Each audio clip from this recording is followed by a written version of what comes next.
Our first team today is from the Shullsburg FFA chapter in the state of Wisconsin. Team members include Brooklyn Strang, Zach Woodworth, and Madison Russell.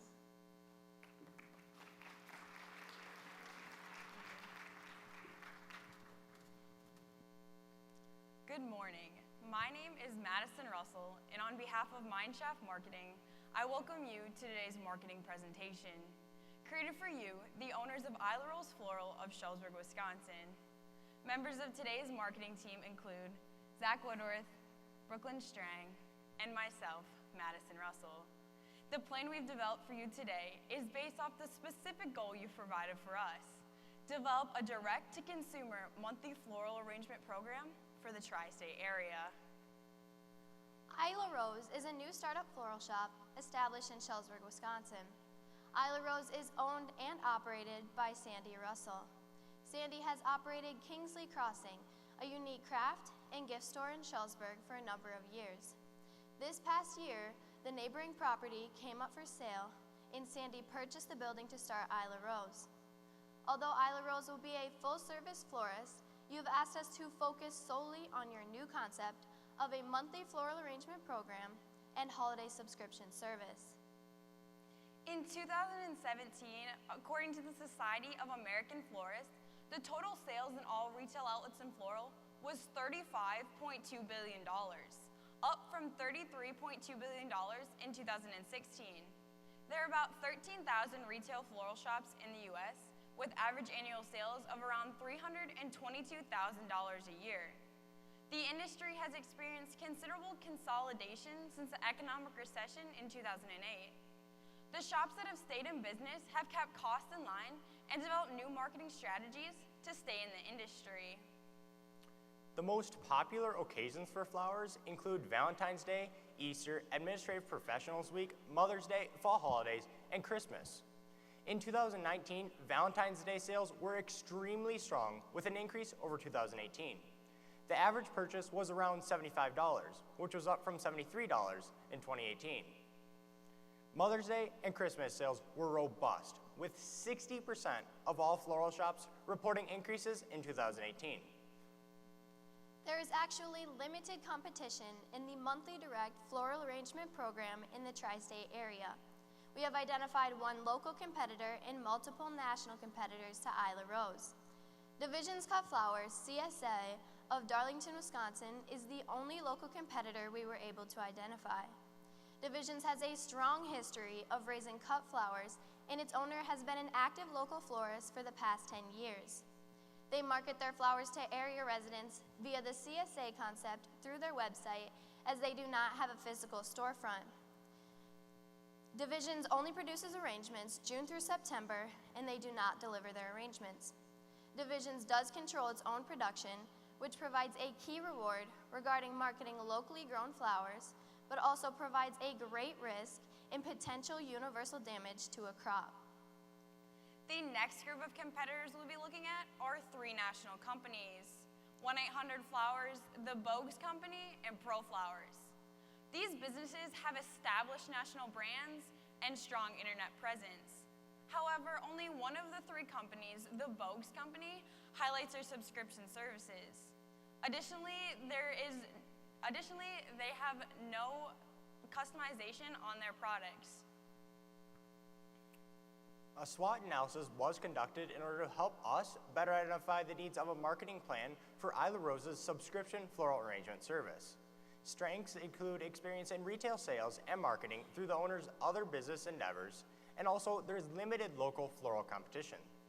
The greatest weakness that you face is that you have limited experience in the direct marketing business and you have no name recognition in the marketplace. One of the greatest opportunities Ila Rose has is to capitalize on the local nature of your business and specialized arrangement themes you can create. Additionally, due to the floral shop and proposed delivery dates, you already have the available Legibur. The biggest threat is the reduction in consumer spending that would limit discretionary income for your services. Furthermore, continued upward movement on gas prices could cause for potential price and/or delivery change. To further guide the process of developing this marketing plan, independent consumer research was conducted by our team. In An online survey was written based on our interviews with you and our market research. A Facebook boost was utilized to help drive individual customer participation to the survey. Our team received 208 completed surveys, all located in the Iowa, Illinois, and Wisconsin tri-state area. 59% of respondents were female and 41% of respondents were male. Nearly 77% of respondents had a household income of greater than $50,000, with 21% of those surveyed having a household income of greater than $100,000. Research conducted by our marketing team confirms that focusing on individual consumers would be a solid marketing strategy for Ila Rose Floral. First and foremost, 59% of respondents indicated that they would be at least somewhat interested in purchasing a subscription floral arrangement program from a local provider for themselves or as a gift, with 28% of those respondents being very or extremely interested in such purchase. Of those who are at least somewhat interested, 45% preferred a monthly service, 32% preferred a holiday program, and 23% were interested in both services. This strong response reaffirms that Ila Rose has a great deal of potential to meet its intended goal of developing this subscription service. Individuals were targeted due to the production levels that you, Ila Rose Floral, believe you are capable to service. Survey responses indicated that 92% of tri-state residents purchased flowers as a gift, while only 8% of residents purchased flowers for themselves. When compared to other gift products, flowers were the gift with the second most amount of preference, with 24% of survey respondents preferring flowers. 57% of respondents preferred other services, such as massages, nail care, and salon services over flowers. This research reaffirms our assumptions and helps to shape this marketing plan. Now that we've established the background of the plan, it is time to dive straight into the recommendations that we have for you. Our marketing plan focuses on meeting your company's mission statement. Ila Rose Floral strives to provide high-quality floral services that exceed the expectations of our customers. A key planning assumption that we have made is that the cost of production for your arrangements will continue to stay consistent over the 3 years of the plan. Additionally, we assume that overall market conditions will allow for continued discretionary spending by customers. Another key assumption is that individuals who purchase packages will not cancel their order via their credit card provider. Our goal for this plan is to provide you with 4 specific marketing recommendations that will allow Ila Rose to meet these set expectations of developing consistent growth of your monthly direct floral arrangement program and holiday subscription service, with a goal to sell more than 100 monthly arrangements per month and 200 holiday subscriptions by year 3. To accomplish these goals, we will take a look at the 5 P's of marketing: product, price, place, position, and promotion. Let's start with product. From the information you have given us, along with our market research, it has been determined that you should sell 3 types of monthly floral subscriptions. You will sell a 3-month package, a 6-month package, and a 1-year package. The subscriptions call for monthly delivery of fresh cut flowers arranged in a specific theme, delivered to residents located in the tri-state area. The second package you will sell will be a holiday-specific package that calls for delivery of fresh cut flowers arranged in a theme, delivered on Valentine's Day, Mother's Day, and a selected birthday. In order to establish the prices of these packages, we took price estimates from you and conducted research to determine viability. The packages will be priced as shown on the screen. These price points all have an acceptance rating of at least 62% of individuals surveyed. The fact that you can obtain flowers within 24 hours allows you to grow this line of sales without worrying about capping growth. Delivery costs of the monthly arrangement will be free within the identified delivery area and specified week. Initially, deliveries will be made in the following order as shown on the screen. Holiday deliveries will be made within 3 working days of the holiday, excluding the birthday delivery. The target market for this plan are individuals located in the tri-state area, with a specific focus on the Monroe and Platteville, Wisconsin, as well as Dubuque, Iowa markets, due to larger populations and higher average earnings per household. Specifically, the plan will target adult males with earnings greater than $35,000 a year, as our survey demonstrated that males purchase flowers more often than females. Females will be a secondary target market. Ila Rose Floral will be positioned as a local source for monthly floral arrangements, providing seasonally inspired themed arrangements that will serve as gifts that keep on giving. You will position your services as a gift to last-minute purchasers, as well as individuals wanting to gift multiple gifts to the same individual. Now, let's examine the 4 specific promotions we are suggesting to reach our goal. First, a partnership with local nursing home and assisted living facilities will be established. This partnership involves Ila Rose awarding a resident of the month, an arrangement every month, and the facility will then agree to publish a picture and an article of the resident of the month within the weekly newspaper serving that community.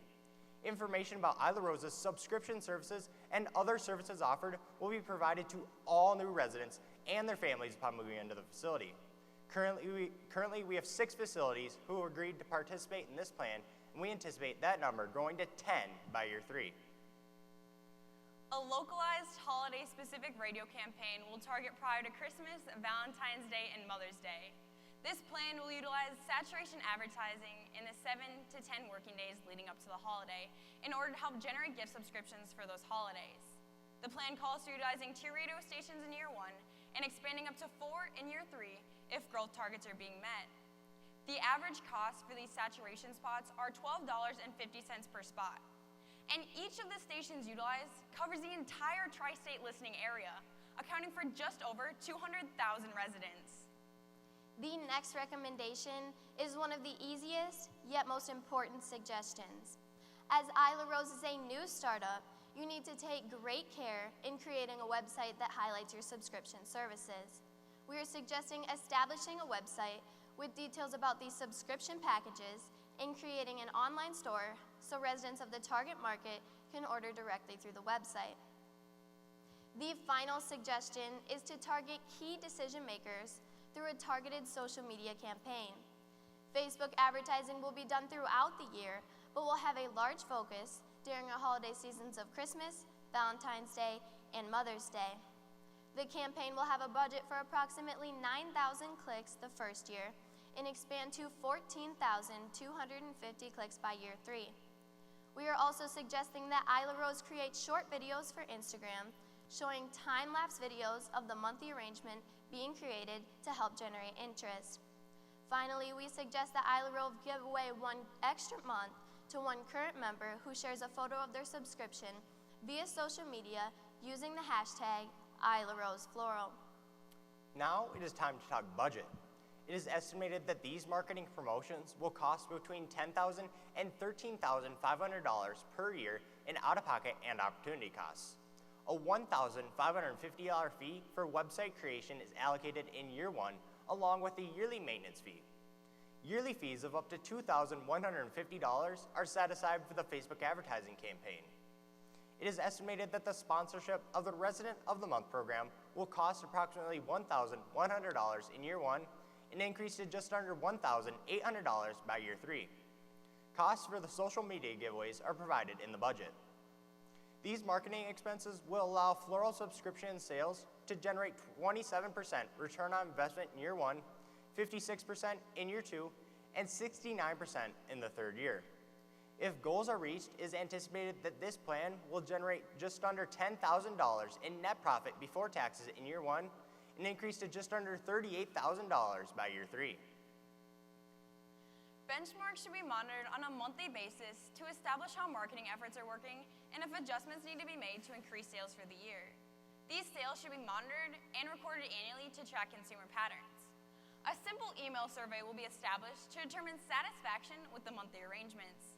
Additionally, returning customers should be specifically categorized and scrutinized to help determine future marketing efforts. A set of contingencies have been listed in case the following marketing plan does not meet the anticipated expectations by the end of the 1st year. The first contingency is to look to partner with area businesses to purchase subscriptions as a gift to clients and employees. Another contingency is to establish a non-holiday promotional coupon program via social media that will provide a discount of 5 to 10%. Thank you for the opportunity to develop and share with you a marketing plan for Ila Rose Floral Monthly Arrangement Program. We feel that this plan will help you achieve growth of your subscription service and develop name recognition for your startup company. At this time, what questions may we answer for you about this plan?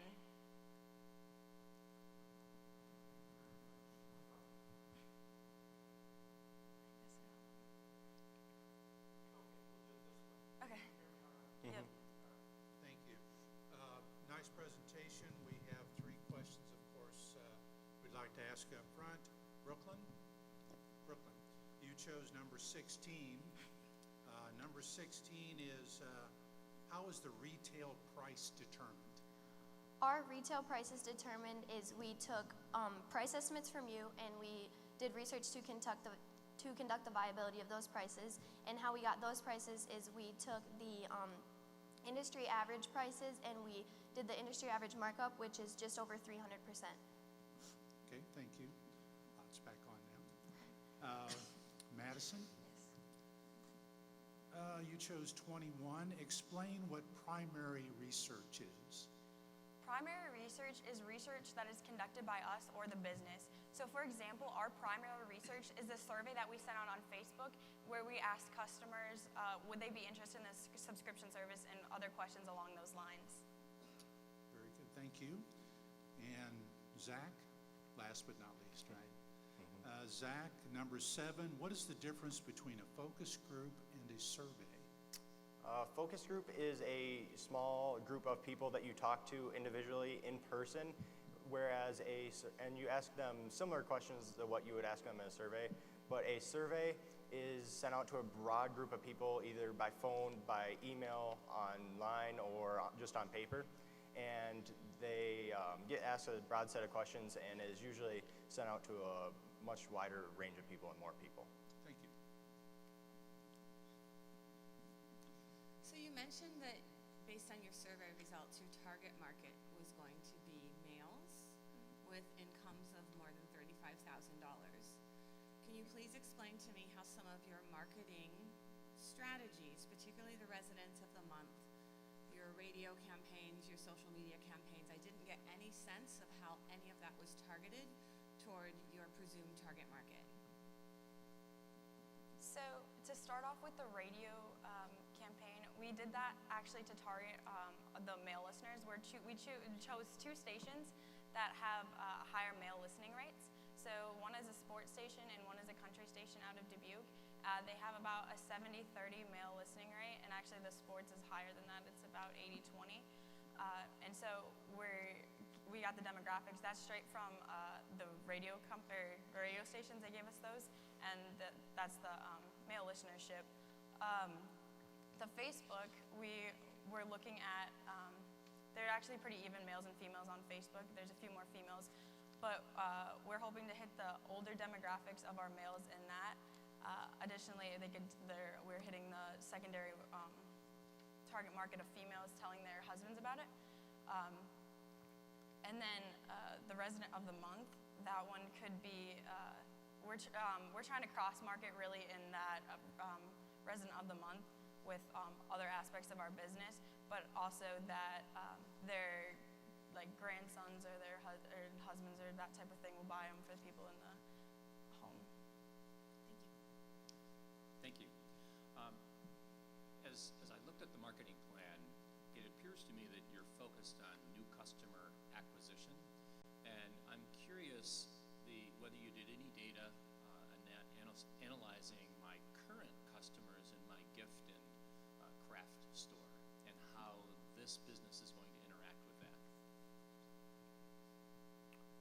We did not do any research specifically directed toward the people buying from the gift and craft store, mostly because that is more targeted toward the central location of Shelbyville and maybe the rest of Lafayette County. We are trying to get out to the whole tri-state area in this floral subscription sales. Thank you. As you know, SWOT Analysis is an acronym standing for Strengths, Weaknesses, Opportunities, and Threats. 2 of those are external. Would you explain to me why it's important to understand why they are external and why they would be the same for each of the competitors?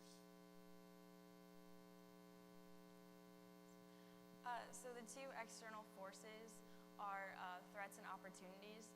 And the reason that they're going to be similar to the competitors is that we can't control them, but we are able to capitalize on them and we can prepare for them.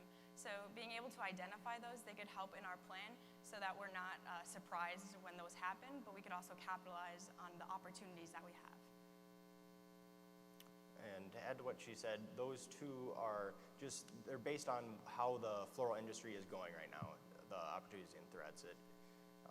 So everyone that's in that industry will be affected by them. Thank you.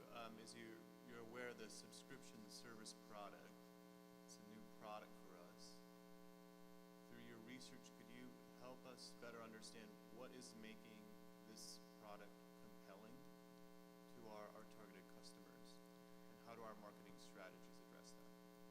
So what's making this product compelling is the fact that there are no other competitors that have any product like this, and if they do, they don't do it like we plan to do it. So what we want to do is we want to take that local tie-in, since we are a local community, and like bring those things in and make these like specific to each month and not just the same arrangement. So our marketing strategies that's the image that we're trying to put out. We're trying to like make this a local business, and that's the kind of the compelling thing that make people want to buy the product. To add on to what she said, this is a gift that it keeps on giving.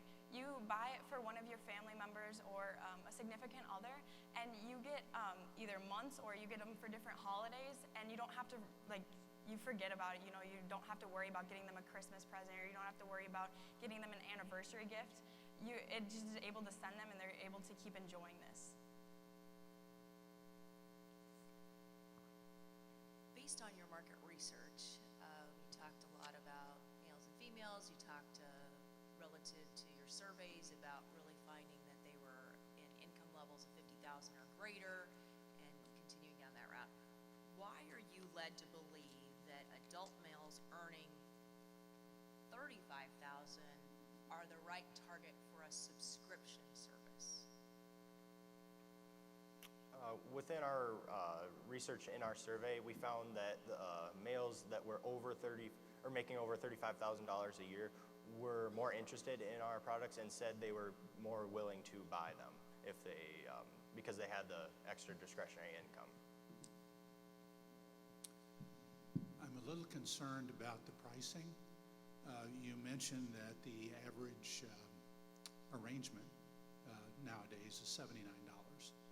That's what it goes for, and yet we're selling a prescription or subscription service for $49.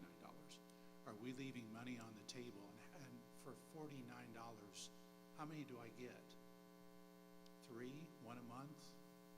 Actually, how many arrangements are sent out for $49?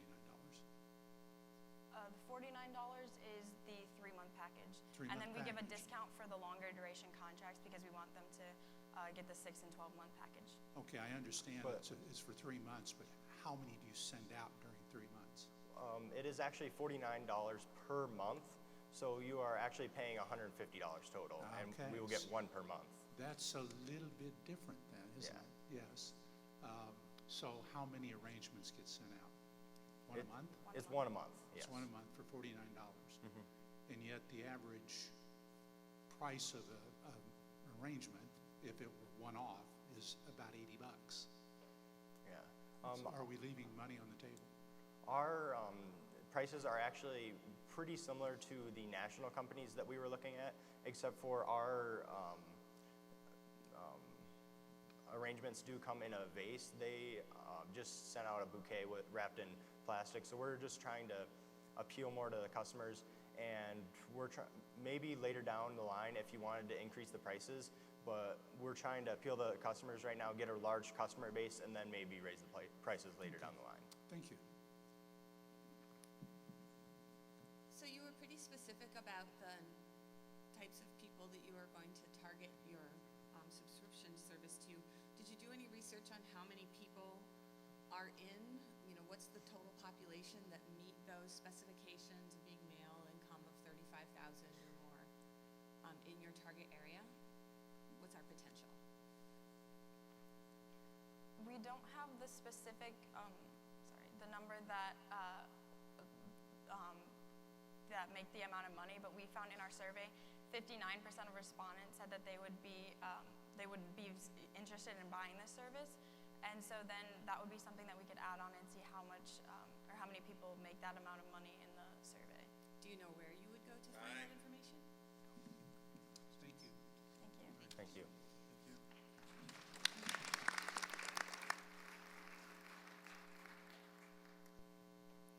Our second team today is from the Buffalo FFA chapter in the state of West Virginia. Team members include Elisa Grady, Kaylee Hazlett, and Ty Parkins.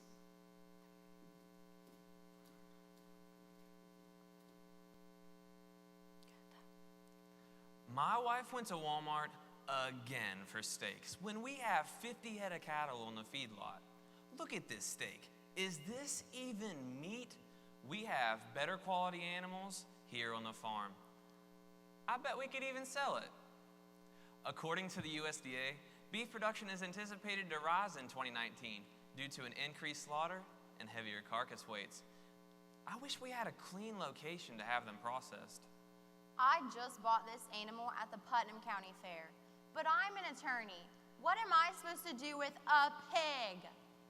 42% of business owners supporting the 2019 Putnam County Fair agreed they prefer their animals as a meat product and sent them to a slaughtering facility, most of which were outside of Putnam County. I swear, that buck was this big. I just wish I had the time and knowledge to process it. Other hunters agree. In fact, 53% of the hunters we surveyed would pay $65 to have their deer processed for them. Ms. Call, thank you for listening to the voice of your customers and approaching our marketing team to create a marketing plan for the addition of custom meat processing to your business. We, the members of the Buffalo FFA chapter marketing team, Ty Parkins, Elisa Grady, and Kaylee Hazlett, are excited to report that based on our research, customer demands, and industry trends, the introduction of this new business will be supported. Before exploring the introduction of this new entity, we first had to understand your current operation. Call's Meat Market is a family-owned business with 7 employees located in Putnam County, West Virginia. Owner Leanne Call spent her youth as an active member of Putnam County 4-H and working on her family's farm. She always dreamed of opening her own meat market, and in November of 2014, her dream became a reality. Call's Meat Market processes beef and pork to sell in their storefront location. In addition to meat products, they offer a full-service deli and locally produced foods. With processing facilities already in place, Ms. Call contacted our marketing team to develop a plan to offer custom meat processing to the community. Fortunately, Call's already has an established reputation in the community.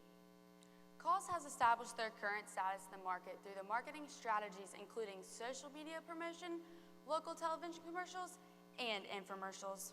Call's has a reputation of having a quality meat selection and deli products. Currently, she markets to consumers desiring locally grown products, but the addition of this service would expand markets to the farmers producing meat for home use, the farmers producing meat for sale, fair customers, which are business owners and supporters, and the hunters. Call's reputation of cleanliness and service will be a vital marketing tool in competing with key competitors, Joe Lebanon's Meat Shop and Patriot Meats. The industry trends also supports the creation of this business. The average American eats 54 pounds of beef and 50 pounds of pork per year. According to the USDA, beef production is anticipated to rise in 2019 due to an increased slaughter and heavier carcass weights, and pork production will rise due to growth. In West Virginia, there is an increase in purchasing local and growth in support for small business. The government has recognized this need and are introducing more legislation to support the growth of local agribusinesses. After determining the need for your product, we identified your target market. Understanding the needs of your potential customers was essential in targeting our marketing efforts. The farmers producing meat for home use, farmers producing meat for sale, fair customers, which are business owners and supporters, the hunters, and Call's current and potential new customers who expand markets to include the custom meat processing services all possess the buying behavior of the initiator, influencer, buyer, decider, and user. The gatekeeper will be the farmers producing meat for sale. This is because they have access to information and control decision makers. After creating this buyer profile, we created a SWOT analysis to determine the strengths, weaknesses, opportunities, and threats of you and your competitors. Your main competitors are other local meat shops. Joe Lemons has a good reputation in the community and the convenience of being open 7 days a week. However, they are located in a rural area which limits access, and there is no kill floor on site. The second competitor, Patriots, has a kill floor and is very active on social media. However, there have been many negative Facebook reviews, and they implement hidden charges for additional services such as vacuum packaging and freezing products. Both businesses have the threat of Call's Meat Market's convenience, location, and positive reputation in the community. As we look at your company, your strengths include your company is the only meat processing facility in the area that operates as a processing unit and a storefront, which means customers are able to receive all custom cuts of meat in a vacuum sealed package in a pristine storefront location. A potential weakness could be your limited space if the business expands too quickly. And having no kill floor on site makes you dependent on Patriot Meats to be the kill location for your animals, which could be a threat if they refuse to process. However, you have opportunities to expand your market reach and educate target customers regarding availability, convenience, and quality of Call's custom meat processing. To further enhance our knowledge on your potential customers, we completed multiple surveys. 3 separate surveys were developed and distributed both in person and on Facebook. The first to individuals whom have purchased products from Call's Meat Market. The second, a general survey for those residing in Cabell, Jackson, Kanawha, Mason, Putnam, and Roane counties who process their meat in West Virginia. And lastly, a survey for deer hunters who reside in these 6 target counties. These surveys accumulated a total of 183 participants. The survey results show that 86.7% of participants were already familiar with your business, and the cleanliness of your business was a leading factor in customer retention. 98.8% of participants use social media daily, making it a critical part of your marketing strategy. 32.5% of participants would drive 31 to 40 miles to have meat processed, and 72.3% of participants would drop off and pick up at separate locations. Finally, 53% of hunters would pay $65 to have their deer processed. With this information in mind, we developed a mission statement to guide your business. The mission statement of Call's Meat Market is to be the one-stop shop for locally grown, quality meat products delivered in a pristine and friendly environment. With this mission statement in mind, the following key planning assumptions guided the creations of your goals. Since 86.7% of survey participants indicated they returned to Call's, and the West Virginia Department of Agriculture supports the growth of agriculture businesses, agribusiness is a growing industry. Since there are few quality meat processing facilities in the area, custom meat processing is an area for growth for Call's Meat Market. Since 88.9% of survey participants indicated the location of Call's was not an issue and was worth the drive. Therefore, the storefront is ideally located for convenience and additional customers. And lastly, 53% of hunters surveyed were willing to pay $65 for deer processing. With these assumptions in mind, your business will strive to meet these goals. We developed 6 short-term goals specifically targeted to address 5 market segments.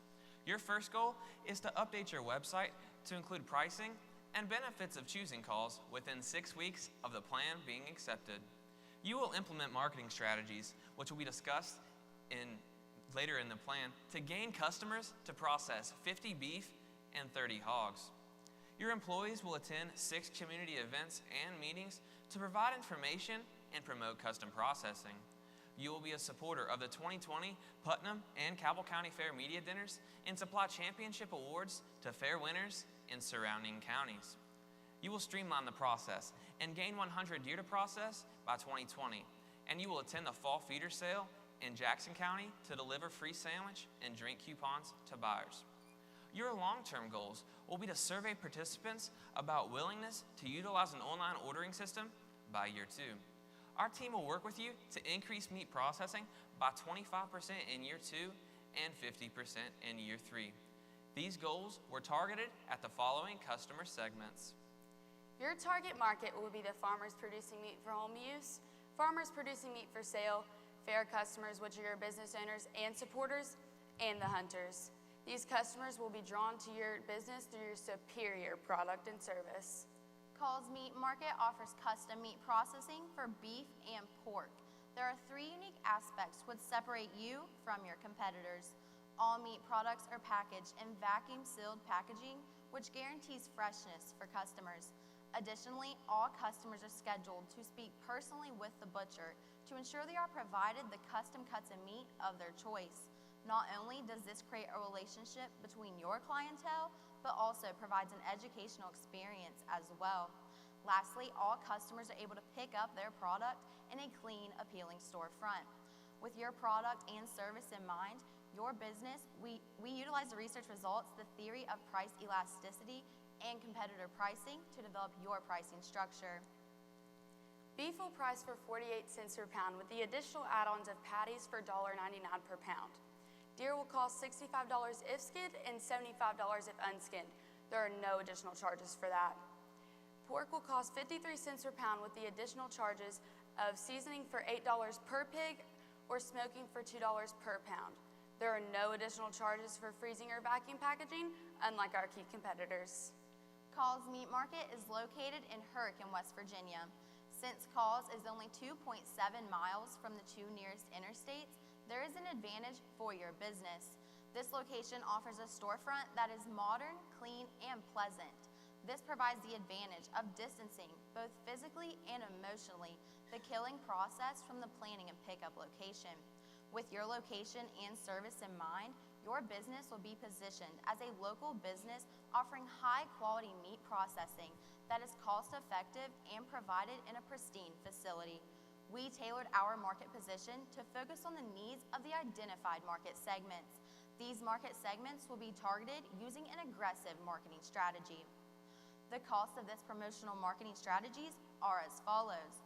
You will spend $300 to boost posts on your well-established social media. This will then increase in years 2 and 3. You'll provide Grand and Reserve Champion Awards at local county fairs, which will cost $600 each year. This will ensure that your name is announced at every show. You will be a feature in the Farm Bureau magazine, which is free of charge.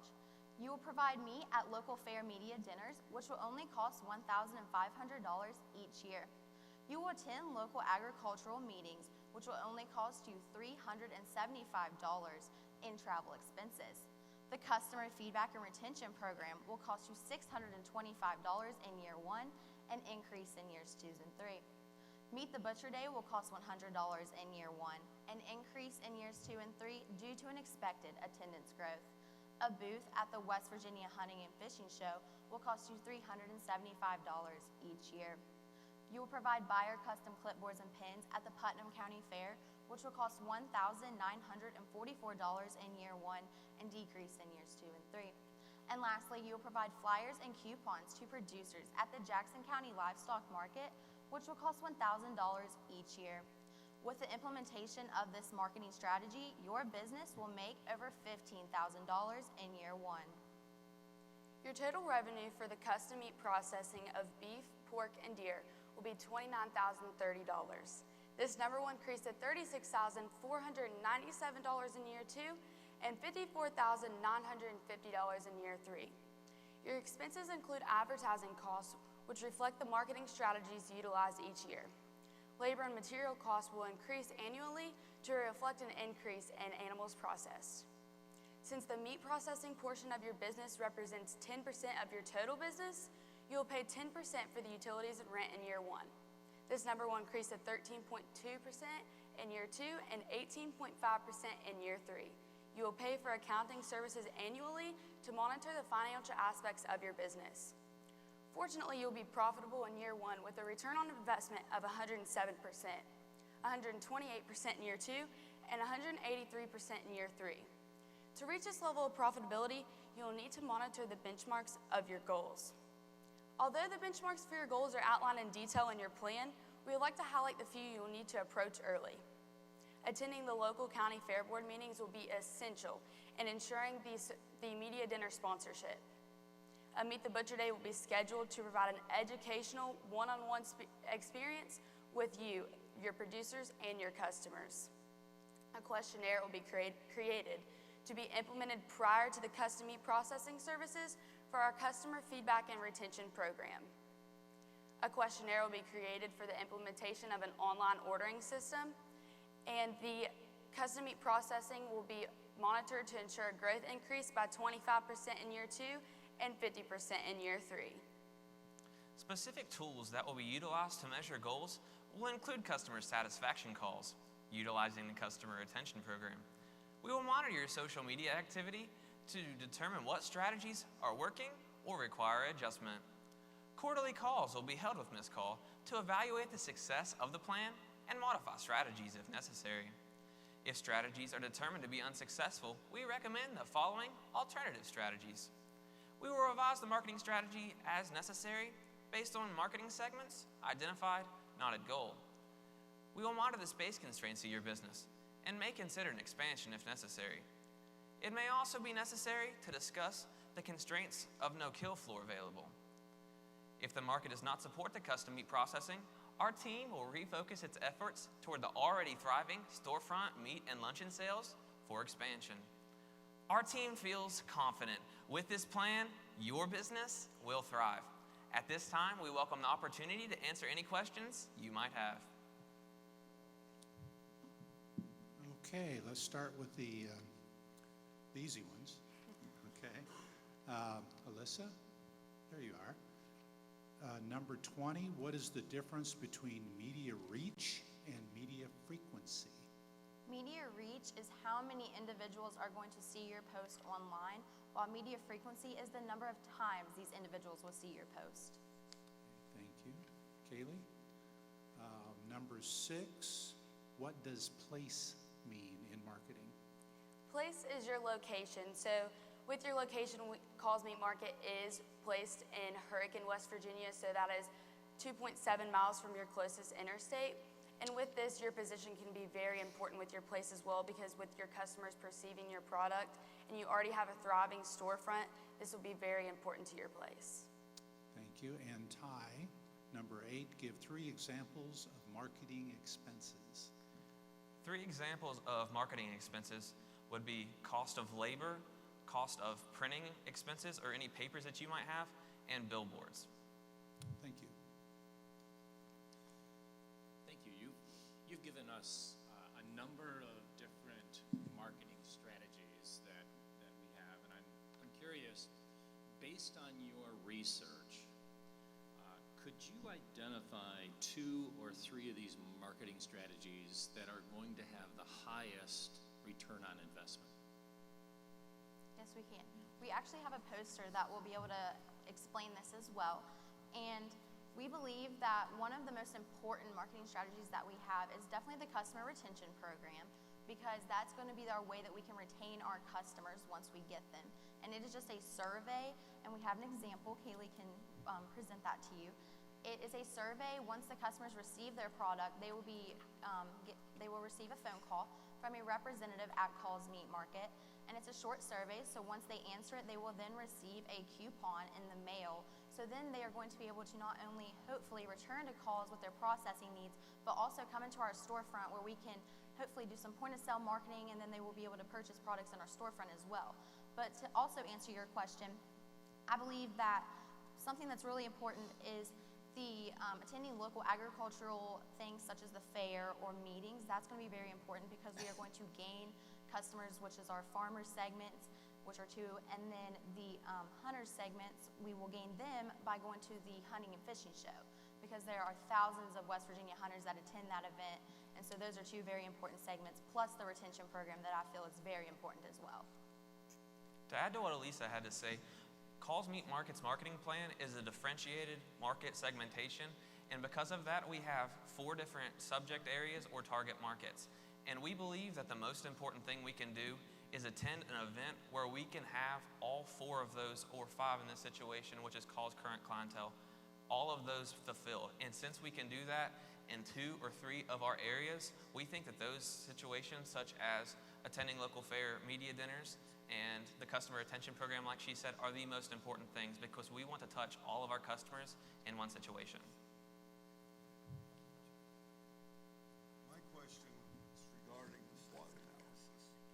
As we know, the SWOT is an acronym, and 2 of the letters, O and T, are external. Explain to me why they are external and what that means to our competitors and our clients' analysis. So the reason that the opportunities and threats are external, because those really are kind of the reason that we have to think about those, because they're from our competitors and our outside community. With the strengths and weaknesses being internal and being inside our business, those are things that we can control, whereas the external things, as much as we want to deny them, they are going to happen from our competitors. Thank you. I appreciate the description of all the marketing strategies. I'd like to talk a little bit more about the prioritization. We have high customer awareness and high social media use. Could you describe for me why our social media expenditures are only 5 to 10% of our overall marketing budget? Since Call's Meat Market, in our primary research that when we surveyed participants, they indicated that 98.8% of participants use social media daily, and all 100% of our participants use social media at some point throughout the week. We found that this is the most important thing that we can do in our marketing efforts as a marketing strategy in this day and age. We have found that through our marketing strategies, we will be able to minimize our expenses and our social media expenditures through our basic social media posts, since we do have over 4,000 followers on Call's Facebook. And we have found that throughout our surveys and our other things that we have put out there, that they will be shared and they will touch many different people. We've also found that one smart thing to do through our plan is that we will do giveaways. Since Call's is very close to 5,000 followers, we will be doing a giveaway very soon for maybe $20 off a purchase or 10% off of a purchase. And because of this, we'll be able to retain our customers. And like Elisa said earlier, we'll be able to do point-of-sale marketing when they enter our business. You addressed that one of your threats was the reliance on a competitor for the kill step process. That seems like a really significant threat. How does your marketing plan address that, considering your competitor that you're relying on for that kill step has implemented much more competitive pricing? Although we do depend on Patriot Meat Processing as our kill floor, we have a very good reputation with that company, and they actually benefit from processing our animals. They receive the kill bill, so it's either $20 or $40, and that goes directly to them. But we also have a contingency plan if something would occur that they no longer want to process for us. Ms. Call currently has a plan in place. Her farm is only located about 5 minutes from the meat market, so she already has the paperwork on file if she would need to with the West Virginia Department of Agriculture to build a kill floor. If it's temporary, we could also work with another kill floor in Mason County as well. We have that connection already. When you did your primary research, you'd already segmented quite a bit. And I'm looking here that you had quite a few surveys that went out, including 55 participants were deer hunters. How did you find the different segments, and how were you able to work with them? So first we started with Call's current clientele, and we made sure to approach them first and then divide them into the segments that we felt best fit their needs based upon the surveys we conducted with them. Then we started our primary research by conducting the surveys on our Facebook page. And then for the hunters, we figured that they didn't necessarily fit into the exact survey with the first customer segments. So we felt it was easier to do their own survey so we could really truly target them and understand all of their potential needs. How did you find them? How did we find our target market? Yes, how did you find the hunters? Did you find them through Facebook? Did you send out a bunch of surveys and ask if they were hunters first? Most of the surveys were conducted on Facebook, so we just had all of our friends and their friends. It was shared multiple times to be able to reach the outreach that we needed to get those numbers. Okay, thank you. Thank you. So you're targeting people who own cattle to get their own processing. So how many beef farms are in this 6-county area that you're targeting? What did your research show you in terms of your potential? So for our research potential, excuse me, we actually didn't get a very clear number of that because we weren't asking how many beef farms there were. We actually didn't consider that. But I am sure that with how many, with that target area, I know that there are thousands of beef productions in the area. Plus, we are also targeting the pork as well and the deer hunters. Do you know where you could find that information? Yes, ma'am. I believe that we could conduct another survey if we needed to ask that, or we could also look on the West Virginia Department of Agriculture's website as well to find information like that. Okay, because I'd be very interested in knowing how many potential customers I would have. Thank you. So when it was in your research, were you able to determine the impact of adding this custom service to our storefront sales? Well, you see, Ms. Call is very strong in her community, and customer voice is very important to her. So she made sure that she listened to the customer voice, and the reason that this idea came along is because she heard that they had wanted that. So she decided that since her storefront represented 90% of her total business already and was so successful, that she saw a lot of potential in this custom meat processing services and decided that she wanted to try to add this to her business. So will our sales go up or down? I believe they will go up tremendously. Time. Thank you.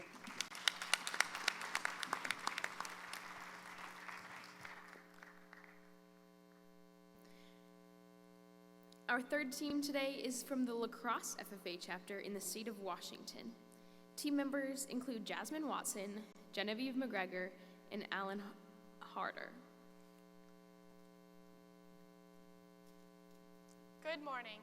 We're the La Crosse FFA marketing team. My name is Genevieve McGregor, and these are my colleagues, Jasmine Watson and Alan Harder. Today we'll present to you the marketing plan that we have developed for Outlaw Meats. We've enjoyed work alongside you as you build your business and appreciate the opportunity to be here. As one of only 3 privately owned cut and wrap shops in the area, we know that you are working to meet the needs of local livestock producers by bringing a farm-raised product to the table. The plan that we have developed focuses on the necessary parts of a successful marketing plan: market analysis, business proposal, strategies and action plan, budget, and evaluation. With that being said, here's Jasmine to discuss the market analysis. Outlaw Meats is located in La Crosse, Washington, and is one of the 3 privately owned butcher shops in Whitman County, although is the most recently established. You opened your doors in December of 2017, and since then have continued to fix current facilities and manage your business. You hope to provide a specialized service to the rural area of southeastern Washington, and you will also want to bring farm-raised products to more tables in the area, which local customers are demanding. Outlaw Meats will provide a cut and wrap service for large livestock such as beef, pork, lamb, and goat.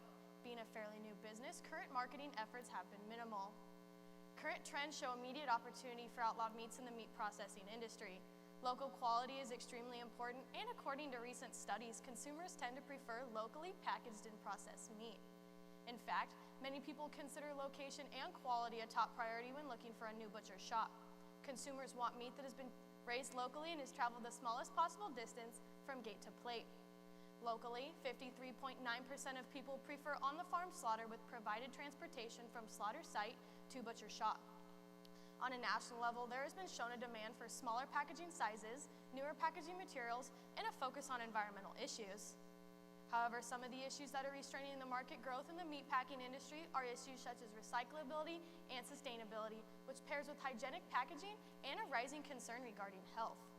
The USDA projects that production of beef and pork will expand steadily between 2016 and 2025. With this, beef prices rose 50% between 2006 and 2016.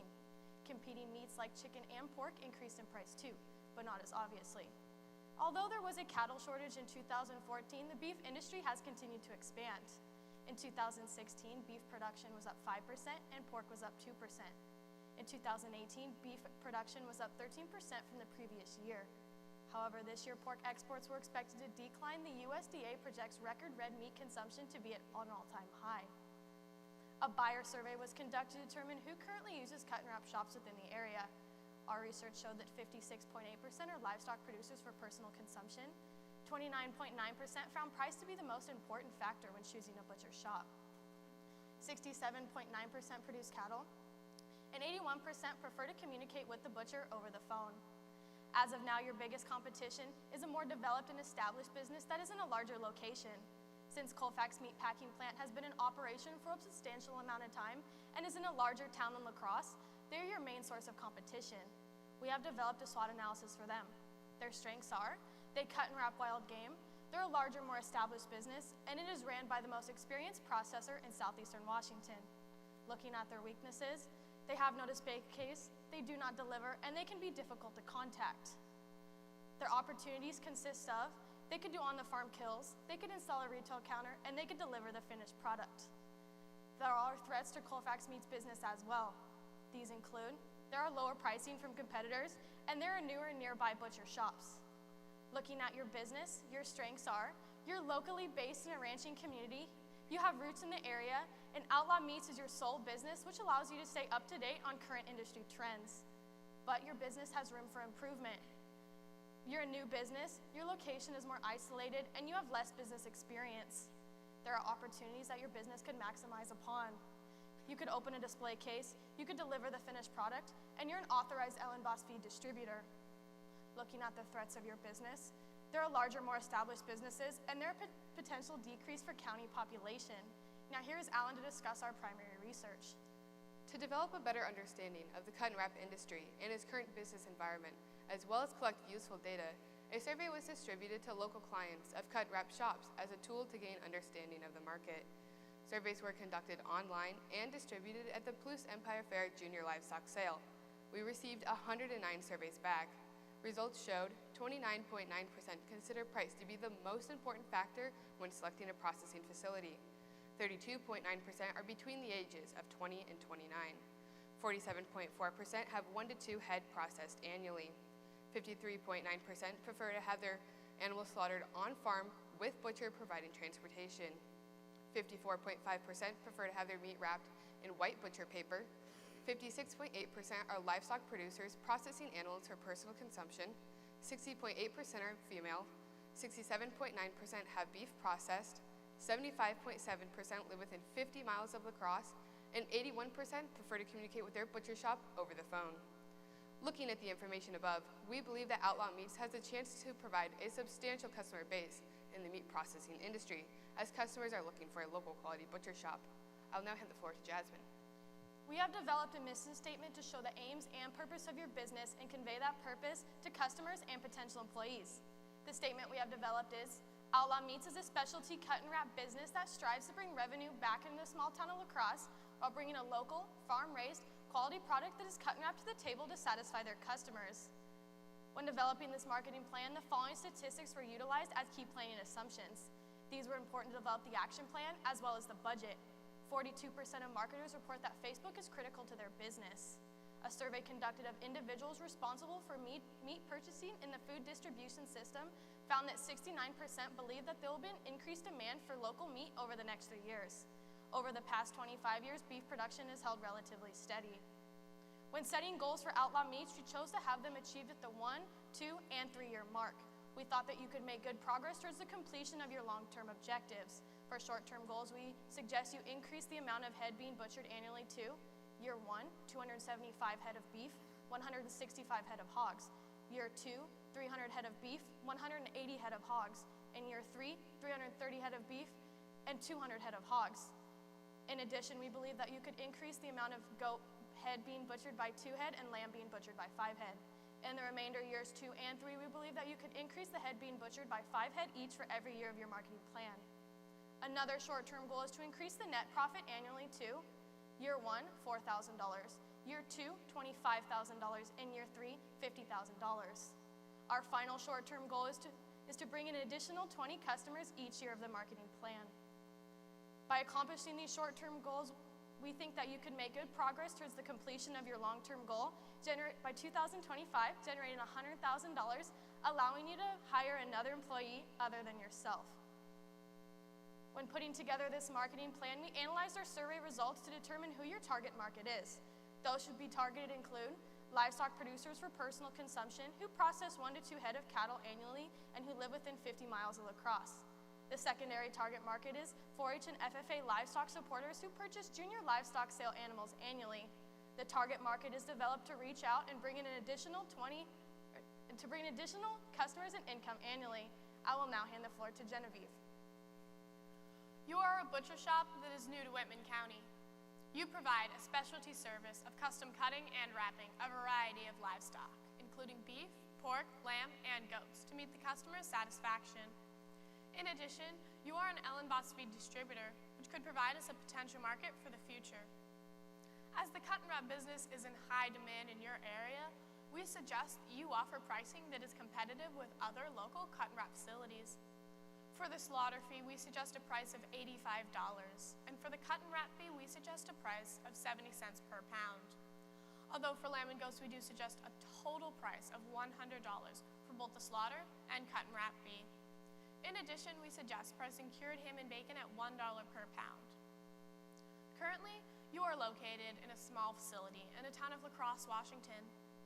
Being a new business in this welcoming community, word has spread fast about your new meat shop opening, and it is already thriving. A direct marketing channel will be the primary means of sales, as it will allow you to be in contact with the customer directly for their cut and wrap services. Indirect marketing may also occur with specific producers depending on demand. Perhaps the most important marketing plan is the promotion. Currently, you promote your business by word of mouth through the community. However, we recommend the following additional promotional ideas. Print advertisements to be placed in newspapers that service the target market. These include the Whitman County Gazette and East Washingtonian in Garfield County. Each newspaper pricing varies, and we suggest purchasing small advertisements in each. For electronic media, we encourage you to create a website for your business for potential and current customers to look at. This would include images for customers, information, as well as provide a way to be contacted. Utilizing squarespace.com, the web address we suggest you use is www.laxoutlawmeats.com. An email account associated with the website will be developed for the sole purpose of emailing customers, sending deals and sales out, and allowing the customer to contact you. Additionally, Squarespace would allow for search engine optimization. The basic Squarespace business package costs $18 a month.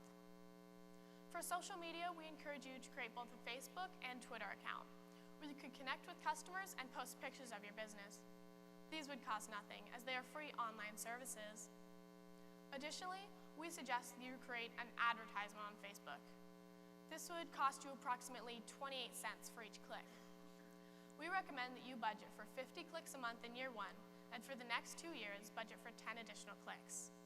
Each click would link the potential customer to the Outlaw Meats Facebook page. Public relations are extremely important as they provide a positive outlook on your business.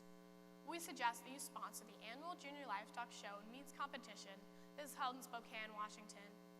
This would entail that you donate $500 to the show for product and supplies, and in return, they'll put up a sign for you at the show as well as a livestock sale. It is also suggested to purchase 1 species of livestock from each of the following Junior Livestock Shows: Palouse Empire Fair, Junior Livestock Show Spokane, Garfield County Fair, and Wheatland Community Fair. It is encouraged to purchase from those exhibitors who reside within the target market area. As a premium, we suggest that you give new customers hats with the Outlaw Meats logo embroidered on it, as a gift for their support when they have their products slaughtered and cut and wrapped through Outlaw Meats for the first time. This would promote your business through people seeing the hats in public. Pens would be purchased and distributed to potential and current customers at various shows and sales. The pens would be black, with the red Outlaw Meats logo and business phone number on them. For our larger scale producers who process more than 10 head annually, Outlaw Meats is offering personalized labels with the producer's brand and name. These labels would go out under all meat processed under that brand. Being a new business, you are on the rise to success by custom cutting and wrapping meat to the customer's satisfaction. As the target market is local livestock producers, your unique selling proposition, or USP, is that you can provide a quality specialty service in the rural area that best combines a knowledgeable, efficient producer who can process product in an efficient, timely manner. To convey your purpose to your customers, we suggest a positioning statement of making the cut for quality products.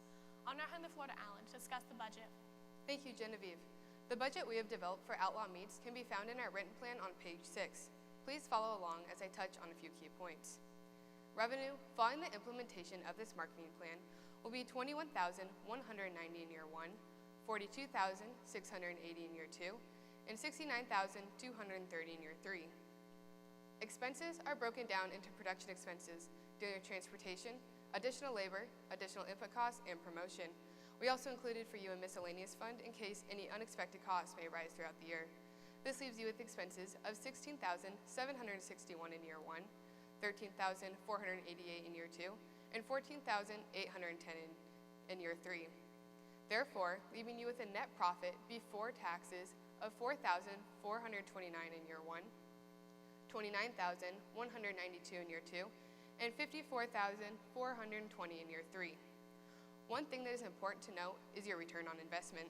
With the proposed budget, you should increase from 26% in year 1 to 216% in year 2 to 367% in the final year of this marketing plan.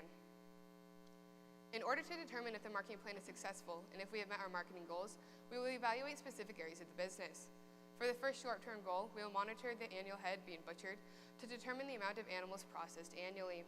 For the second short-term goal, we will monitor your financial records to determine annual net profit. And for the third short-term goal, we will set up a customer database to determine the amount of new customers gained annually.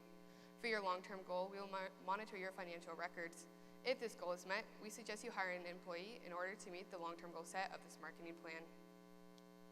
A contingency plan has been established in case things do not go as anticipated.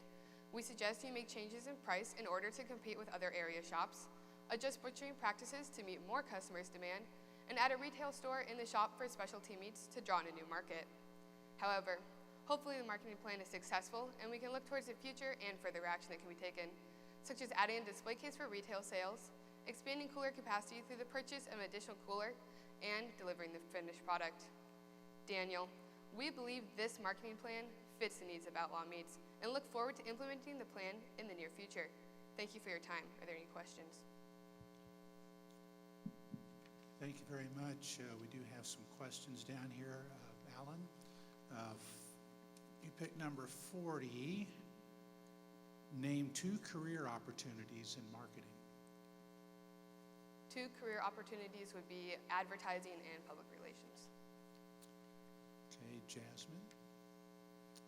Number 37, yours is, what is a mission statement? A mission statement is show the aims and purpose of your business and can be able to convey that purpose to your customers. Thank you. And Genevieve, number 32, give 3 examples of electronic media. Electronic media would include radio, television, and the internet. Thank you.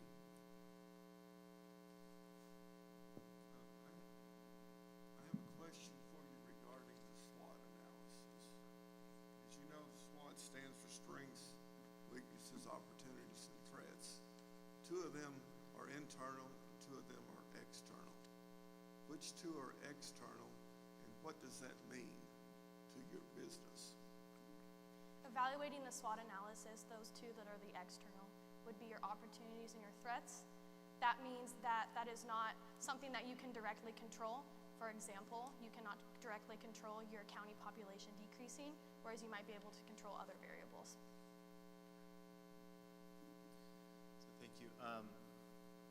As a new business, new customer acquisition is going to be a really critical aspect of our business, and I appreciate your attention to the unique selling proposition so we can differentiate ourselves from our competitors. So could you tell me how the quality specialty service delivery position is really unique in relation to our competitors, and how can we use marketing strategies to differentiate?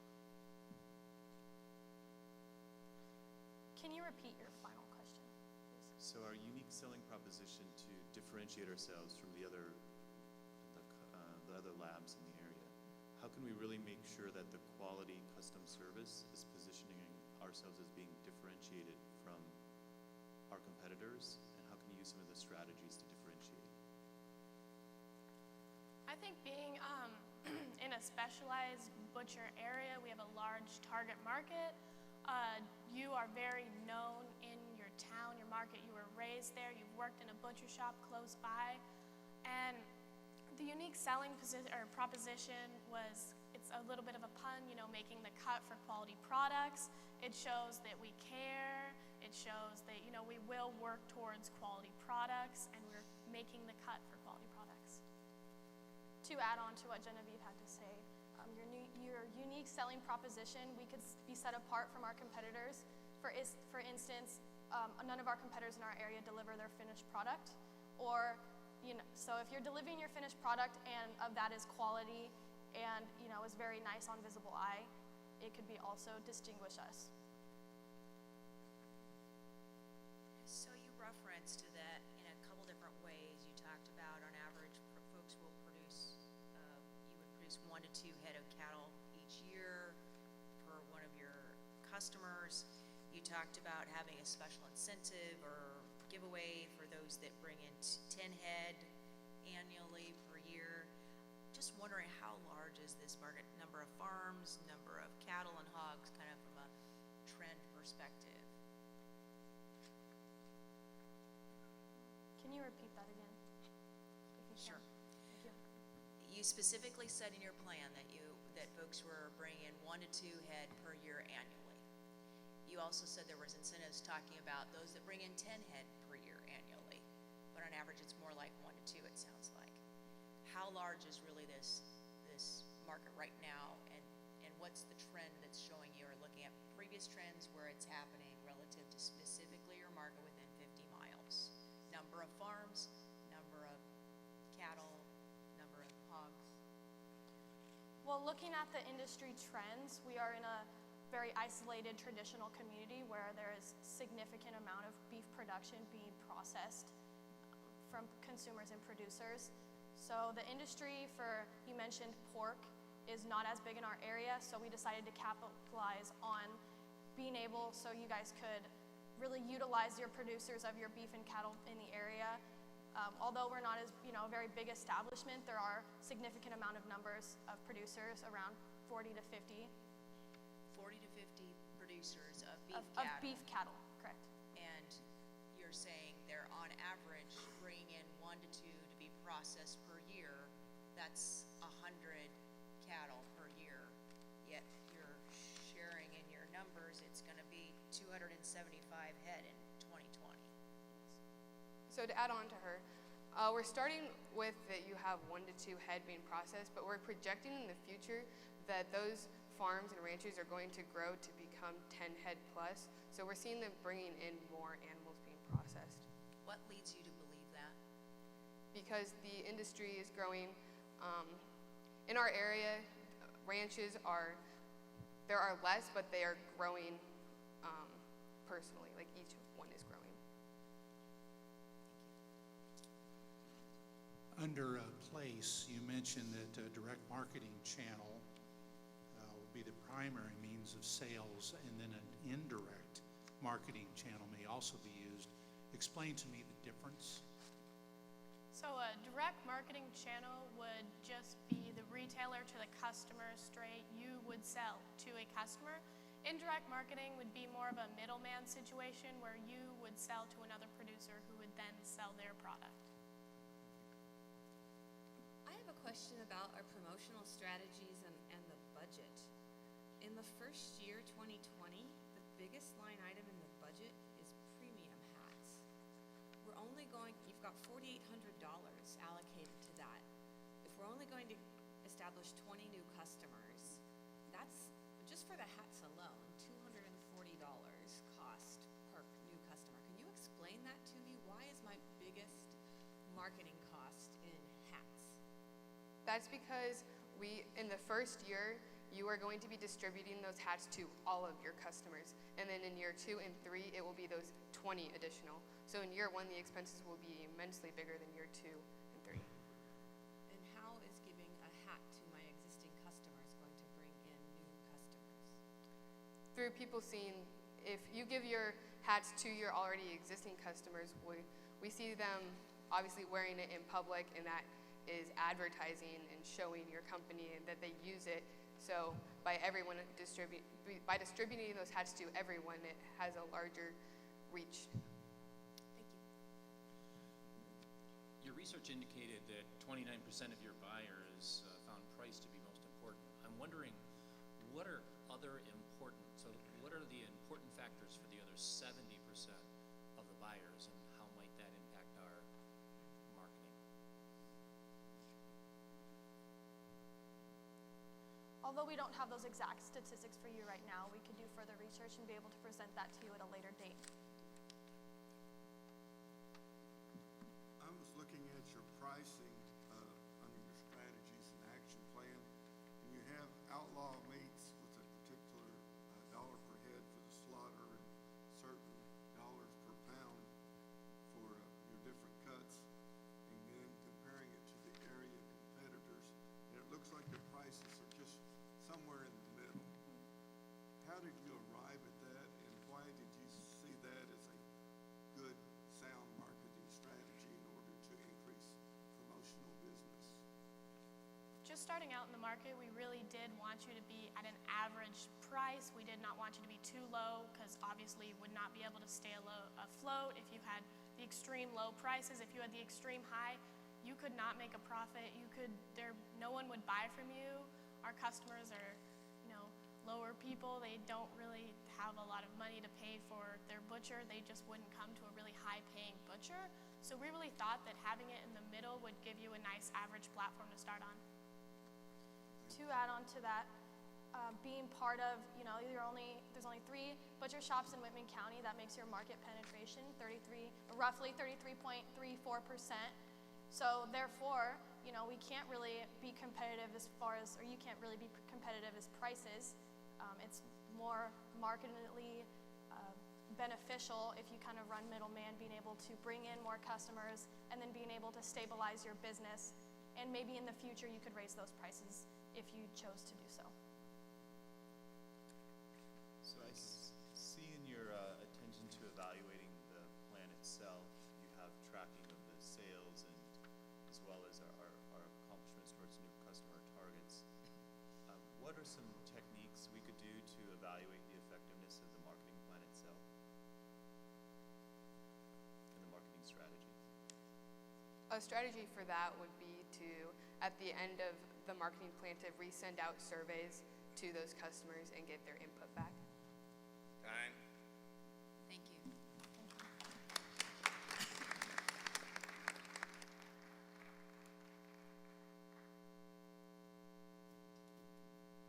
Our 4th team today is from the Hamilton Southeastern FFA chapter in the state of Indiana.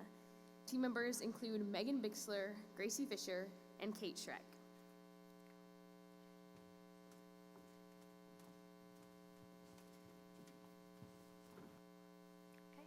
Hello, Thaxton family. It is so great to be able to sit down and talk to you again about expanding your small agribusiness, Lazy Labs Bakery. Just to formally introduce ourselves one more time, my name is Megan Bixler, and myself, along with my teammates Kate Schreck and Gracie Fisher of the Mudsock marketing firm, have been working diligently to develop a plan that we believe is going to take your business to the next level. Last time we met, we had a conversation about your agribusiness and your goals moving forward to grow and expand your business to be a commonly known household name in your local community. To jog your memory, you currently operate out of your home and travel to the Fisher's Farmers Market in the spring and summer months to promote your agribusiness and sell treats. You currently provide a total of 15 treat flavors, but would like to expand to become an even larger competitor in the dog treat industry. Together, our team at Mudsock Marketing Firm has developed a plan to place your business on the map. First, looking into industry trends specifically with consumers, we found that 2/3 of households in the United States own a pet, and 60 million of those homes own a dog specifically. Furthermore, the pet supplies industry has had a steady incline in sales since 2002. Today, dog owners are spending on average $72 on dog treats over the course of 12 months. So, the odds are in your favor to sell your treats to the affluent residents of the central Indiana area. In addition, farmers markets have become progressively more popular in central Indiana. In just 13 years, from 2000 to 2013, farmers market sales had an increase of 184%. This puts Lazy Labs Bakery in prime position to take the dog treat world by storm and grow exponentially in the dog treat industry. When looking at the strengths of your business and your competitors' strengths are very similar in the fact that they each have a storefront location with a large customer base. However, your business holds the advantage because you are a local, organic dog bakery that sells fresh, never-dried dog treats. When looking at the weaknesses of your competitors, their weaknesses vary from website issues to treat quality and cost issues. Your business is strained by the lack of staff assistance and the limited shelf life of your treats. Continuing through the SWOT analysis, the opportunities specific to you include expanding into more farmers markets and placing your product for sale in pet-friendly locations. Your threat, however, is the fear of larger chain corporations, such as Uncle Bill's, completely taking over the dog treat industry. Moving on through the research of our plan, on the screen behind me is a survey that we conducted on individuals older than the age of 20 in the central Indiana area. From this, we found that health benefits are much more important to customers rather than the price of the treat. Additionally, members of the central Indiana area continuously support small local businesses. However, many of these individuals have jobs or even children, so the ability to purchase treats for delivery online needs to be an important part of your business. We also surveyed these same individuals and asked where they prefer to purchase their treats. They had the option of choosing between pet-friendly businesses, veterinarian offices, humane societies, farmers markets, dog groomers, or dog kennels. Through this survey, we found that majority of people prefer to purchase treats at farmers markets, and your business will best grow your sales by expanding to other markets in the area. Behind me on the screen is a mission statement that we have created for your business. A few key components that we included in this statement are promising a positive environment and fair prices for the consumer. We already know that you have high-quality, healthy dog treats and that your customer service is an important aspect of your business image, and we feel that was shown well through your mission statement. In addition, your key planning assumptions are that consumers will continuously support farmers markets and healthier options. Moving on through the plan, the short-term goals that we've created for you is for your gross sales to reach at least $39,552 by the end of year 1 of implementing this plan. By the end of year 2, we hope for your gross sales to reach at least $73,404, or an increase of 186%. Finally, by the end of year 3, we hope for your gross sales to reach at least 146%, with more brand familiarity and the expansion into new markets. Your long-term goals were created with the intention that they would be accomplished within a 5-year time span. The primary long-term goal to be completed is to secure shelf space in 2 pet-friendly locations. Other long-term goals to be completed include increasing your brand awareness by strategically utilizing social media, and increasing your sales by expanding to other farmers markets in the area, such as the markets in Carmel or Broad Ripple. Continuing through the plan, we found that your primary target market, or the type of people that your business will attract the most, is made up of 30 to 50-year-old women who, of course, own a canine pet. Knowing your primary target market not only helps in you getting to know your most frequent customer, but also helps you in producing effective advertising strategies. Your business is lucky in that it has not only 1, but 2 target markets. Your additional primary target market is made up of single women, ages 20 to 30 in the central Indiana area, who are health conscious and, of course, are dog owners. These women frequently flock to farmers markets to discover fresh, healthy, and organic alternatives to the traditional grocery store products. Now that the market has been assessed and we have highlighted the strengths and weaknesses of your company and your competitors, we may now introduce our strategy to improve, strengthen, and expand your agribusiness. First, let's look at your product itself. Right now, Lazy Labs Bakery is offering 15 flavors of treats. To increase your brand reputation, we suggest adding the additional sale of specialty dog treats to encourage customers to return for more options. In addition, you can improve your current packaging by switching to these biodegradable, grease-proof bags instead of your current non-biodegradable plastic sandwich-like bags. Next, let's look at pricing. Currently, the prices of your treats are less expensive than your competitors, making them more appealing to buyers. Because of this, we suggest keeping some of your current pricing the same, but raising others to ensure a steady profit. Currently, your half pound of treats is your most frequent sale and will stay the same price, while all others will be raised by $1. Moving on to product placement, right now a majority of your sales come from Saturday farmers markets during the summer months. Although this does provide a steady income during the summer, you can better expand that income to be steady year-round by expanding your online store. Through your online store, treats will be available for delivery anywhere in the Hamilton County area and will also be available to be shipped anywhere in the United States for a small shipping cost. Like Gracie said, farmers markets do provide for a steady income, and by expanding this aspect, your business will substantially increase in revenue from year to year. Right now, your business only has a booth at the Fishers Farmers Market. To expand this aspect, we suggest moving into the Carmel Farmers Market in year 2 and Broad Ripple in year 3. Furthermore, the biggest aspect that will help your business take off would be to place your product for purchase in multiple store locations around central Indiana. Based on the survey that we had mentioned earlier, besides farmers markets, pet-friendly restaurants and veterinary clinics are the best places to put your products. We suggest placing your treats in Beer Brewery, a pet-friendly restaurant, and VIP Animal Care, a veterinary clinic located in central Indiana. Lazy Labs Bakery will sell treats to these companies for a wholesale cost of 60% of the sale price. Along with the improvements that Megan and Kate each presented, the promotion and advertisement of Lazy Labs Bakery is just as important when trying to increase sales in the company. To do this, we first suggest a redesign of your logo, from your current logo to this new eye-catching logo we designed just for you. Social media is becoming a great influence in brand advertisement. With the utilization of Facebook, Instagram, and your website, news and announcements will be easily communicated to customers. Your primary target market of women ages 30 to 50 will be easily reached through Facebook. On this platform, farmers markets attendance dates as well as health and nutrition fun facts will be promoted. In addition, quarterly Like It, Share It, Win It contests where consumers can win products for their furry friends. Similar to Facebook, the utilization of Instagram will help in reaching your target audience as well. It will allow for event updates and quarterly contests so that you can reach a larger following. Finally, an updated website will include all necessary information on your products, your story and mission statement, your online store, and it will give access to Ellie's Club, an incentive program for repeat customers. Although social media does have a large impact in our community today, it is also important for you to utilize the local print media, such as the Fishers Topic magazine. This magazine reaches approximately 30,000 households just in the Fishers community and has a pristine reputation. This magazine can help you reach customers who may not be on social media, as well as giving customers more brand familiarity. In the topic, we suggest posting an advertisement, such as the one beside me, that showcases your farmers market attendance dates, your social media handles, as well as a coupon that customers can bring in to receive a free treat for their beloved pets. Along with being featured in the Fishers Topic, your business could benefit from outdoor media, and we feel that the best way to do this is by hanging light post banners and placing a pet waste station in downtown Fishers.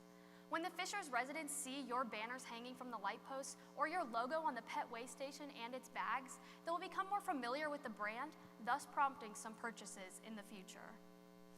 Farmers markets provide a stable foundation for your business, and the three of us believe that a redesign of your current booth to make it more visually appealing and educational will encourage customers to stop and purchase some of your unique treats. To help you visualize this, we have brought in some banners and display ideas.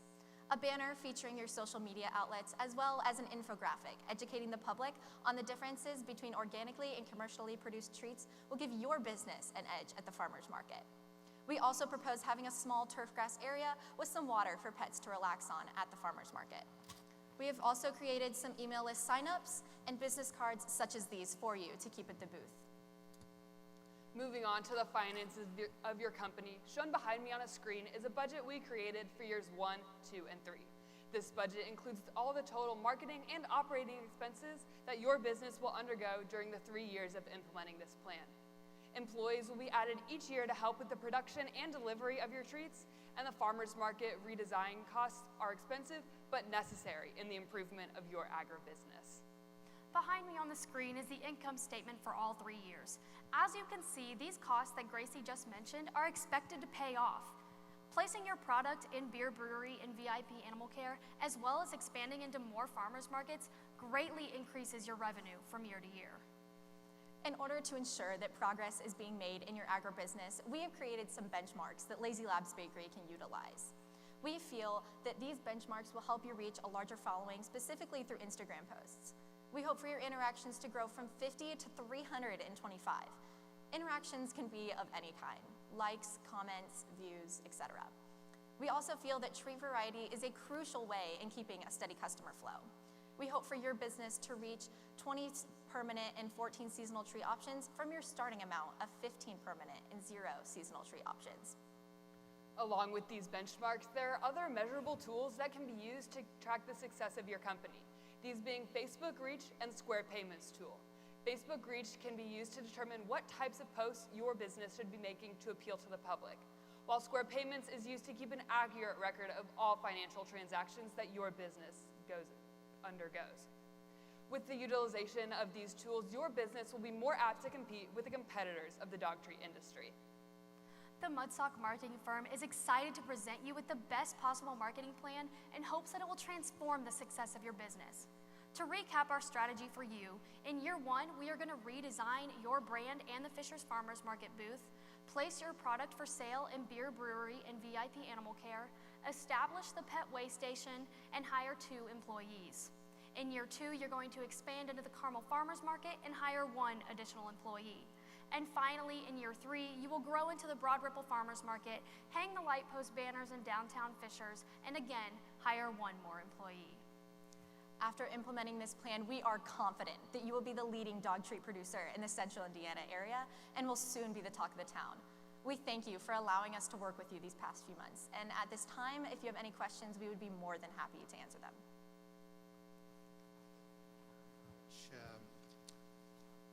Gracie. Okay. Number 24, what are 3 factors that appear on an income statement? 3 factors that appear on your income statement are your gross income, your net income, and your profits. Thank you. Megan? Hi. Hi. What are some basic advertising metrics? So some basic advertising metrics are a bounce rate on your website as well as a click-through rate. Thank you. And Kate? Hi. Number 38, what does an advertising agency do? An advertising agency helps your business kind of advertise what kind of strategies would be best for your business compared to some of its competitors. Thank you. So, thank you. As you know, we're really proud of our product. We really do feel like it differentiates. We have offered it to be an affordable product, and as you notice, it's lower than our competitors. You're encouraging us to increase price. So, my question is, how much should we be increasing price by? I think you mentioned that quickly, but if you could recap that. And how do we know we've gotten price right? So yes, thank you so much for this question. We decided to increase your prices of your treats by $1 except for your most frequent sale, which is that half pound of treats. So your half pound of treats will be $6, while all 3 other options will be raised by $1. So there'll be 7 and then 11 for your 1 pound of treats and $13 for your 1 pound of specialty treats. And we feel that this will help you increase a steady profit. Like you said, you do have prices that are cheaper than your competitors, but these prices that we increased to are still cheaper than your competitors and can compete in the market. Additionally, if you would like to make a larger profit, you can still increase. We just wanted to go into the market at a decreased price from your competitors to attract a larger customer base. And as you attract more customers and they're willing to pay more for your treats, if you'd like a larger profit, we'd be more than willing to work with you on how raising your prices would look. So just one quick follow-up question in terms of the revenue projections. How much of the revenue increases from price versus units? Could you, sorry, go ahead. No, go ahead. Could you rephrase maybe? So in terms of your revenue projections, how much of the increase in revenue is attributed to price versus additional units? So the price of the treats greatly increases your revenue. If you didn't increase the price at all, your revenue would be greatly different from when you do increase the price. Your most frequent sale is going to stay the same to combat this. The price per unit ranges depending on the treat from $2.50 to $4. In the budget, we averaged it at $3, and we feel that the prices are crucial in maintaining a steady income.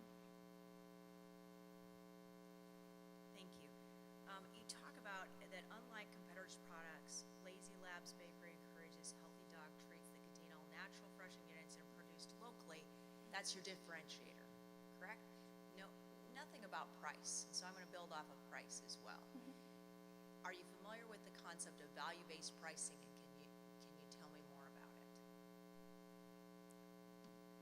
Value-based pricing is what you value your treats to be, and so right now you're not utilizing value-based pricing just because we want to attract that larger customer base.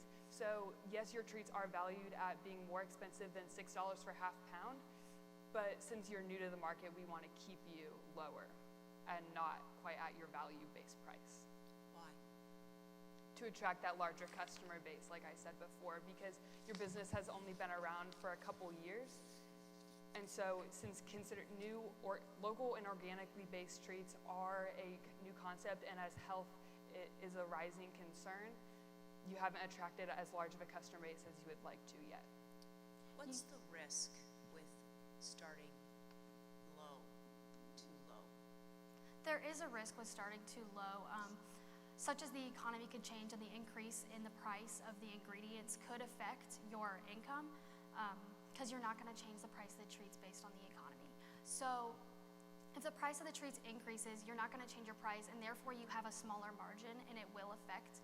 But we still feel that it's still highly beneficial to keep the price of your treats low. While there is a small risk, you are a small and local business, so keeping these prices at a lower cost will help you appeal to those target markets. Okay, I'm going to jump in here real quick. Thank you for the follow-ups. I have 2 dogs. Sometimes I have 3 or 4 dogs, depending on who drops it off at my place. Now, in your plan here, are you looking at people who have 1 dog? Are you determining that as your base? Or do most people have more than 1 dog? And frankly, as I try to share those treats between my 2 dogs, they're not happy about that. So I just kind of wonder where you are with averaging the number of dogs per person and the turn of treats that you've got. Well, during some research, we found that $72 is what a person spends on 1 dog over the course of 12 months. So that's kind of how we are projecting those totals. Okay, that seems quite low. Well, with your half pound of treats, it's $6. So that's like multiple bags of your half pounds of treats. That's about 4 pounds of treats, and that's quite a lot for a dog, I would say, especially for younger dogs. These treats are made specifically for older dogs because they are easily digestible, and it's hard to feed older dogs multiple treats because you don't want them getting sick. Okay, thank you. I have a question about our non-farmers market sales. It says in here that our treats have to be refrigerated and they only have a 3-day shelf life. How does that then, if we're if we're selling on the internet or we're partnering with these other businesses, how can we ensure that, only stay fresh for 3 weeks, but the refrigeration part is kind of a problem in the shipping and also ensuring the quality when I'm doing wholesale. Can you talk to me a little bit about that?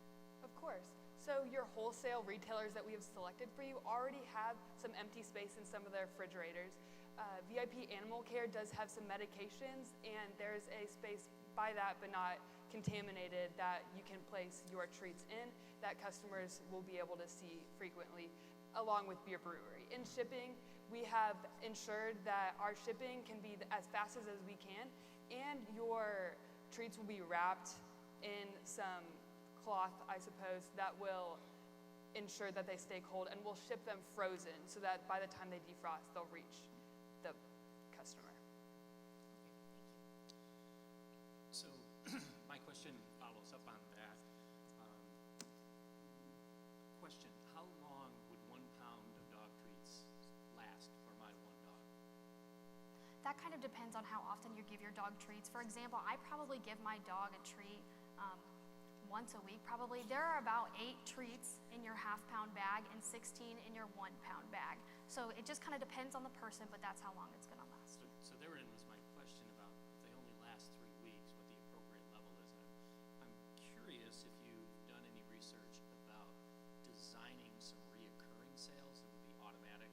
Did you research that at all, whether customers would like that?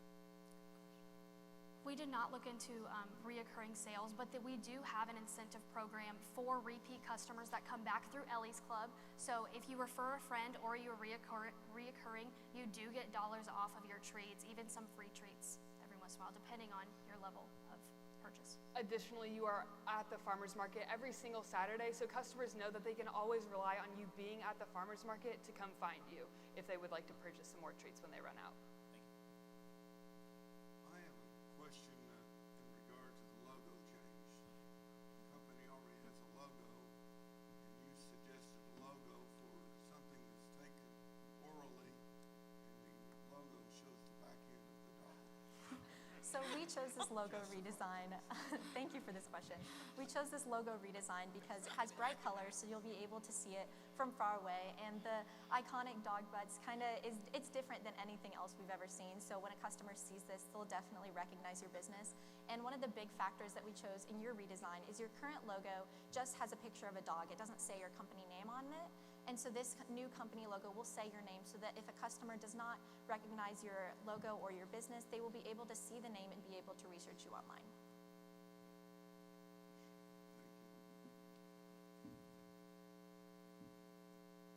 So just a quick follow-up on the packaging change. And if you could talk with me a little bit more about the incremental cost of the packaging change and how that was accounted for. So the packaging you have right now is very cheap, and it is going to be a big difference with your bags. These bags cost 60 cents each to produce, so they are kind of more expensive, but they do appeal to your target market, and we feel it's highly beneficial. Your primary target market are those health-conscious, environment-friendly advocators. So because these bags are grease-proof and biodegradable, it is necessary to change to these bags. Time. Thank you guys. Thank you guys. Thank you.